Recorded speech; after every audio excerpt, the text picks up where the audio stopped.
Nuestro mundo de palabras.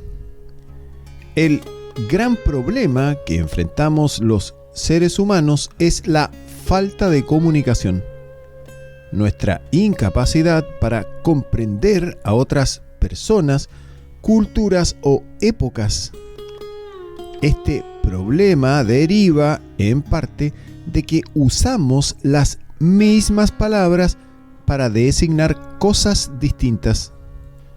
La palabra Dios, por ejemplo, para Francisco de Asís significaba amor, piedad, hermano sol, hermana luna, hermano asno, hermano pájaro, hermano leproso.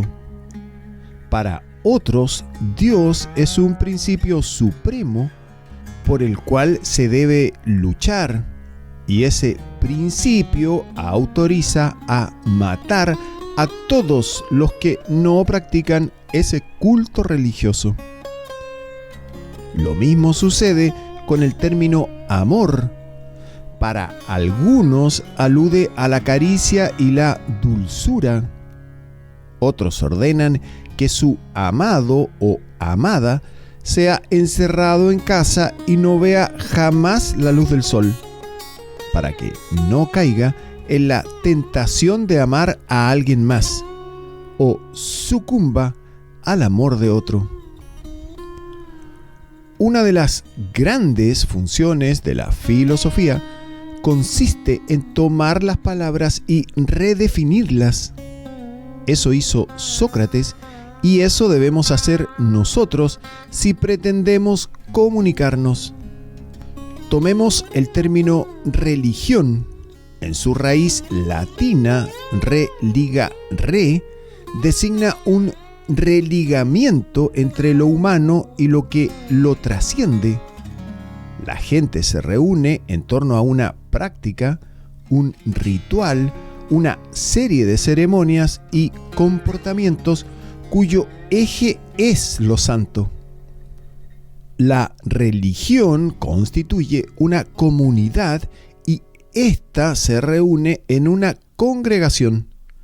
La religión trasciende lo individual y vincula al hombre con otros hombres. Cuando rezamos todos juntos en la sinagoga, en la mezquita, en la iglesia, estamos practicando un culto. Ahora analicemos la religión desde su manifestación exterior. Para la religión islámica, el día santo es el viernes. Para los judíos, el sábado. Para los cristianos, el domingo. Unos rezan 3 veces al día, otros 5, otros no tienen una rutina estricta.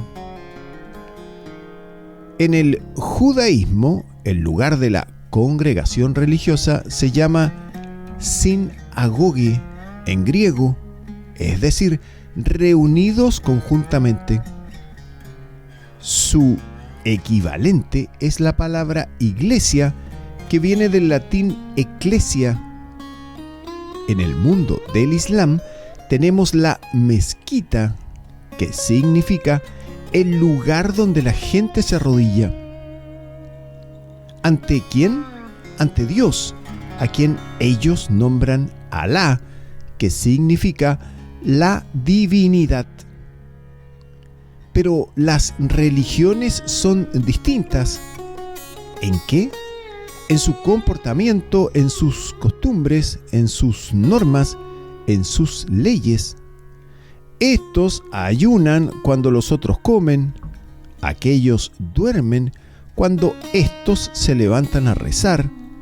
Cada religión posee sus propias oraciones. ¿Y la fe? Se preguntará usted.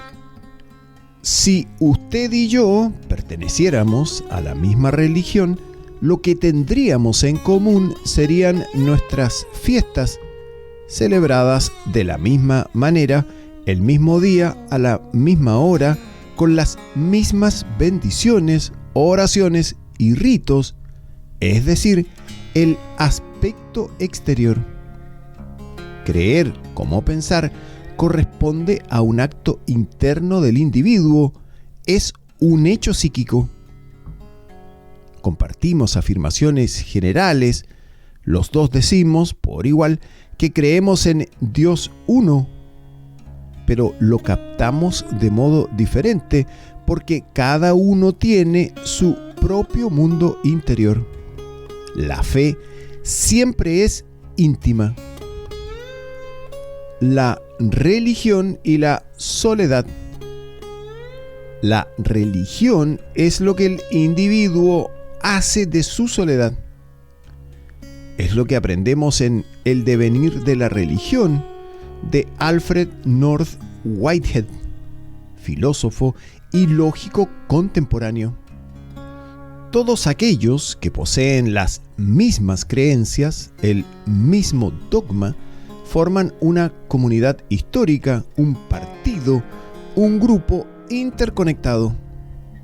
Pero la fe, la relación íntima del hombre con Dios, pertenece a su soledad. A las preguntas últimas responden los hombres solos. Como dice Whitehead, quien no ha sido un solitario nunca fue religioso. Las grandes concepciones religiosas que pueblan la imaginación de la humanidad son escenas de soledad. Prometeo encadenado a su roca, Mahoma en el desierto, las meditaciones de Buda, la soledad del hombre en la cruz. La experiencia religiosa es una experiencia en soledad. Si esa experiencia es luego transmitida, enseñada, los que la reciban tendrán una experiencia interhumana, nunca religiosa.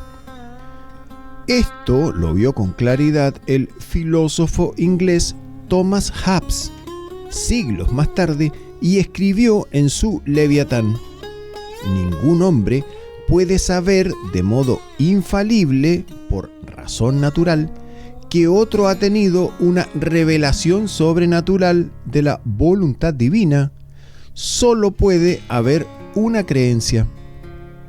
La creencia religiosa es, en primera instancia, un acto de fe de la sociedad o grupo humano en el profeta, ese hombre que habla de su encuentro privado y personal con Dios y transmite el mensaje.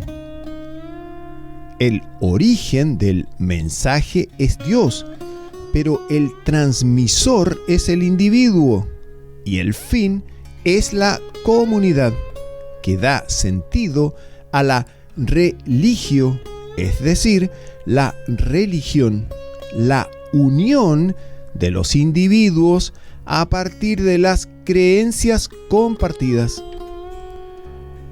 El Dios de los filósofos.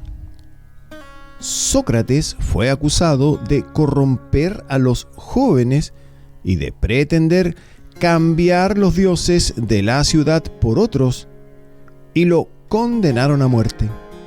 Sócrates no hizo más que pensar, porque las creencias habituales, derivadas de las prácticas habituales y de los ritos habituales, habían perdido su sentido, al menos para él.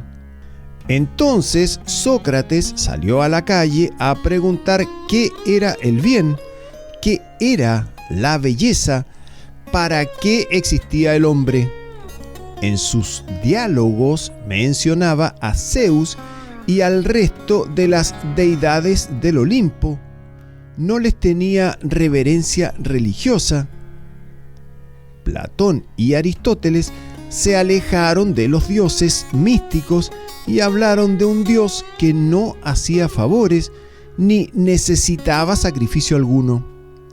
Los filósofos fueron grandes revolucionarios. Su Dios no era el Dios de la fe ni el de la religión, era el Dios del intelecto. Aristóteles llegó a la idea de Dios considerándolo inteligencia suprema, el motor inmóvil que mueve toda la existencia. El Dios de Aristóteles justamente estaba fuera de toda religión, era razón pura, logos. Aristóteles se colocó fuera de la comunidad real y concreta de la sociedad. Esa sociedad había perdido su finalidad comunitaria, la polis había desaparecido. La nueva finalidad buscada ahora por Aristóteles era la verdad, la razón, el logos. Logos significa decir, discurso, pero no se trata de un discurso hueco, de llenar con palabras un vacío. Hay que decir con autoridad, con verdad. Esto valía y podía ser practicado por muy pocos, por una élite intelectual que disponía de ocio y de preparación espiritual para escalar las cumbres de la verdad. El pueblo quedaba afuera. Para el pueblo quedaban los jirones de los dioses, los mitos, los cuentos que instalaron los gobernantes. El pueblo no podía autogobernarse, una cualidad del sabio, y debía ser, por lo tanto, más amoldeada por los gobernantes. Los gobernantes le daban pan y circo, y ellos contentos. Mientras hubiera pan, mientras hubiera circo. La filosofía de la derrota. Sobre las ruinas del mundo griego nació un nuevo mundo. El centro, la unidad política, no era ya la ciudad individual, la polis, sino un imperio, el romano. Un imperio heterogéneo, donde convivían africanos y asiáticos, donde se multiplicaban las sectas y creencias más diversas. Se mezclaban adivinos, astrólogos, ascetas y enviados de Dios que realizaban curaciones milagrosas.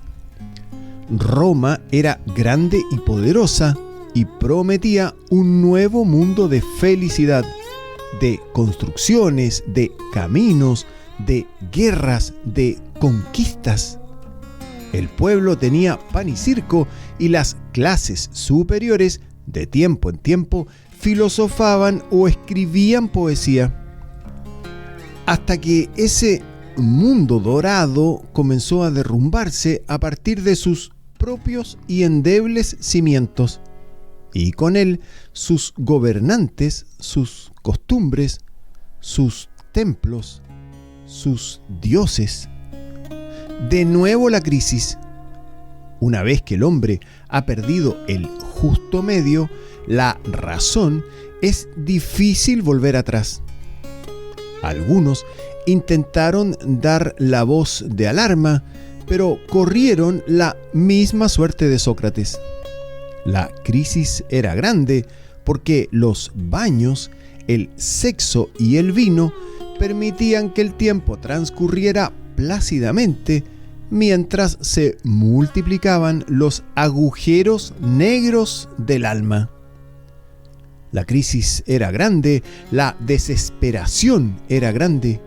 Los filósofos romanos, inspirados en los griegos, desarrollaron entonces la doctrina del estoicismo, que consiste en resistir los embates de la fortuna por medio de la resignación al destino. La verdad está en otra parte, no en los vaivenes del éxito o el fracaso, de la felicidad o la desdicha. Algunos, como Séneca, vivieron realmente de ese modo. En las Cartas a Lucilio, el filósofo asegura: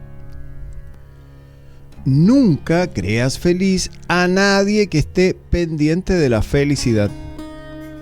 Se apoya sobre una base frágil quien pone su alegría en lo adventicio. El goce que viene de afuera, afuera retornará. Por el contrario, el que nace de uno mismo es fiel y firme y crece y nos acompaña hasta el fin. Eran pues Lucilio quienes creen que la fortuna nos otorga algo bueno o malo. Lo que nos da no es sino materia de bien o de mal. Nosotros haremos de ella algo bueno o malo. El pensador estoico quiere liberarse de la fortuna, de los acontecimientos externos. Se refugia en su interior. Póngase, pues, el sumo bien en lugar donde ninguna fuerza pueda derribarlo y donde no tengan entrada el dolor, la esperanza, el temor ni cosa alguna que pueda dañarlo. Todas las dificultades de los tiempos son ley de la naturaleza y el hombre, como buen soldado, deberá sufrir las heridas. Todo lo que por ley universal se ha de sufrir debe enfrentarse con gallardía de ánimo. Era la filosofía de la derrota, del que huye del placer y encuentra en la virtud el sumo bien. Algunos alcanzaron este grado de fuga de la realidad y se enquistaron en las ideas, despreciando todo lo que sucedía afuera, y alcanzaron la paz interior. Solo algunos.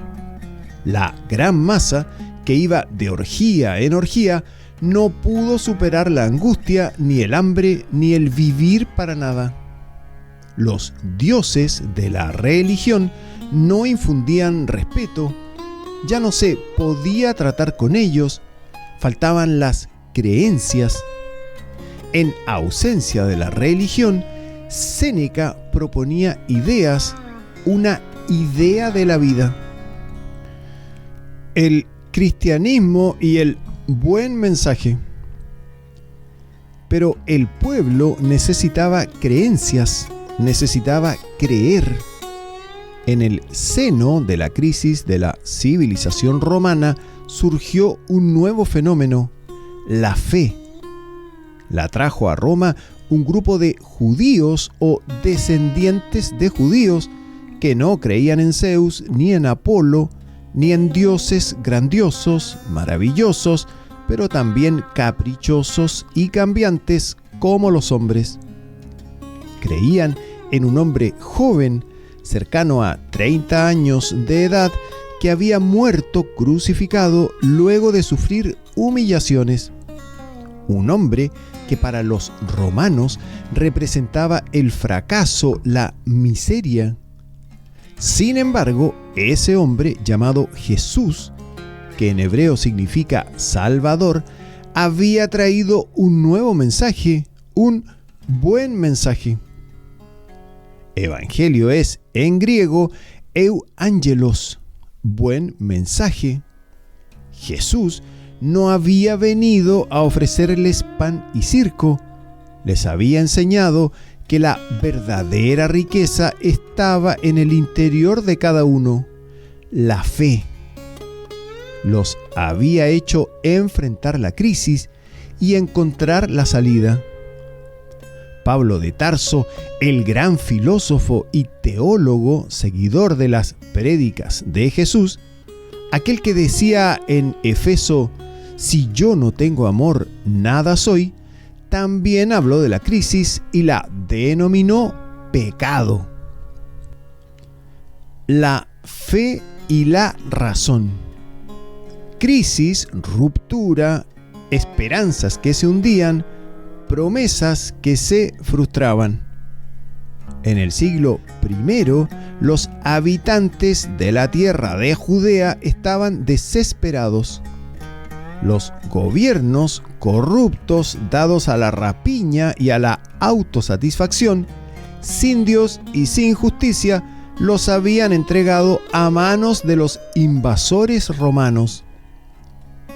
Entonces, ¿no somos los elegidos por Dios?, se preguntaban los judíos doloridos y sometidos. Los romanos no solo dominaban la tierra, también querían dominar el alma, extirpar la cultura de Moisés, los ideales de los profetas e instaurar el circo y la brutalidad. El llamado pueblo elegido no se sentía elegido, se sentía abandonado, sacrificado. Cuando falla la razón, cuando el absurdo se entroniza, cuando la muerte aguarda al final de la vida, nace la fe. El Salmo bíblico lo dice: desde la angustia clamé a Dios, desde las profundidades llamé a Dios. Cuando nada cabe esperar, solo cabe la esperanza de la fe. Ellos aguardaban un redentor, un cambio total de la historia, un vuelco en los acontecimientos, la victoria del bien. Esperaban un Mesías, que en hebreo significa rey, y que toma el significado de redentor, salvador. Dicen los historiadores que múltiples individuos se presentaban a sí mismos como Mesías, pero solo uno cautivó a las masas: Jesús de Nazaret.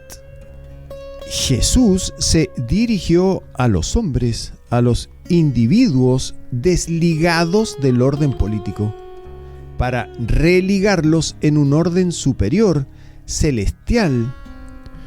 Su mensaje era, como él mismo decía, de otro mundo, hacia otro mundo. Sus enseñanzas, apoyadas en los profetas del Antiguo Testamento, están registradas en los escritos de los apóstoles Marcos, Mateo, Juan. El resto lo hizo Pablo de Tarso, apoyado en los evangelistas discípulos de Jesús y en lo mejor del pensamiento griego. Pablo descubrió el pecado. ¿Qué es el pecado? El pecado es mancha, es fuerza que habita en el hombre desde la primera transgresión, la de Adán y Eva, desde ese pecado original dado en el origen del hombre. Un pecado que ya es parte de la esencia humana y casi una usina del mal. Lo que hago no lo entiendo, pues no hago lo que quiero, sino lo que aborrezco, eso hago. Les enseñaba Pablo a los romanos. Pablo vio claramente la dolorosa realidad del hombre escindido. Un yo que quiere y una fuerza interior que lo empuja en otra dirección. Esa fuerza que el hombre no puede dominar y lo domina es el pecado. El mal está dentro, es inherente a la esencia humana. Porque no hago el bien que quiero, sino el mal que no quiero. Eso es lo que hago. Esta contradicción que Pablo encontró en su interior lo desgarraba, y frente a ella se sentía impotente, condenado. Por eso buscaba la redención, la mano celestial que le diera la gracia. La gracia no se piensa, no se adquiere, no se planifica, se espera. La gracia es un don, algo tan misterioso como el pecado del cual debe redimirnos. Así que, queriendo yo hacer el bien, hallo esta ley: el mal está en mí. El mal está ahí, es parte de nuestro ser. De este modo se planteó, pues, el advenimiento de Jesús en cuanto Mesías, es decir, Cristo como el iniciador de una nueva creación con un nuevo paraíso. Todo esto implica el misterio, que es lo contrario de la razón. El primer misterio es el mundo en cuanto creado. Dios, en su voluntad, crea el mundo. Misterio equivale a milagro. El milagro es imprevisible. Exactamente lo contrario de la racionalidad, del logos, que es previsión, que es ciencia y leyes. La ciencia establece que siempre a tal causa sucederá tal efecto. En la Edad Media se encontraron frente a frente los dos grandes ejes de la humanidad, el de la racionalidad helénica y el del misterio cristiano. ¿Llegarían a un acuerdo? ¿Se mezclaría el agua con el aceite? La gran confrontación. El cristianismo llegó a Roma y los romanos escucharon la buena nueva. La vida podía cambiar. No se trataba de una revolución política, sino de un cambio mucho más radical y profundo. El César podía seguir siendo César, pero había otra salida. Una salida ajena a ese mundo de la planificación racional y eficiente que construía puentes y promovía circos. Para cambiar la vida había que construir otros puentes hacia otro mundo.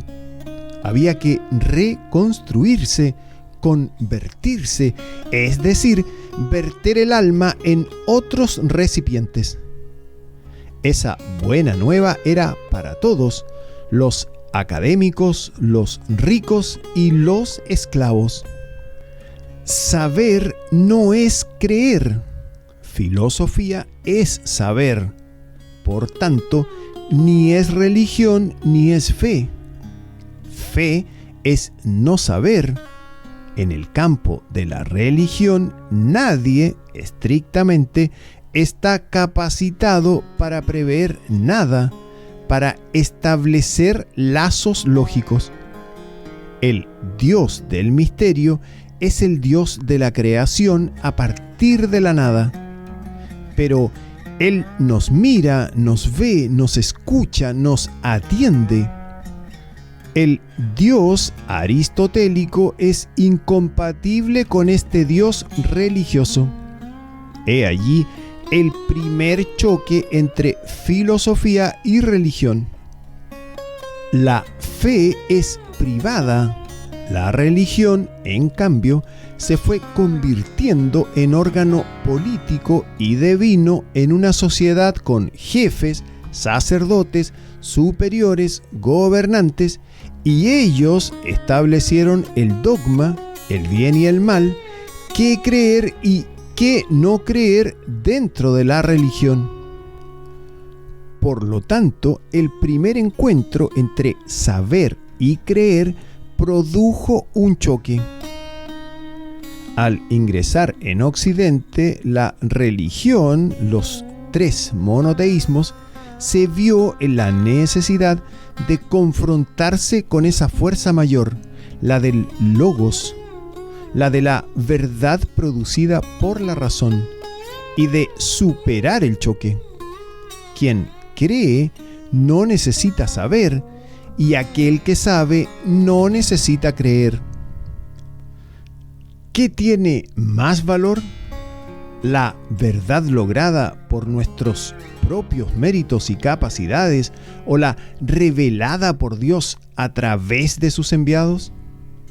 La solución final a este interrogante consiste en que la verdad de Dios es la primera y la última.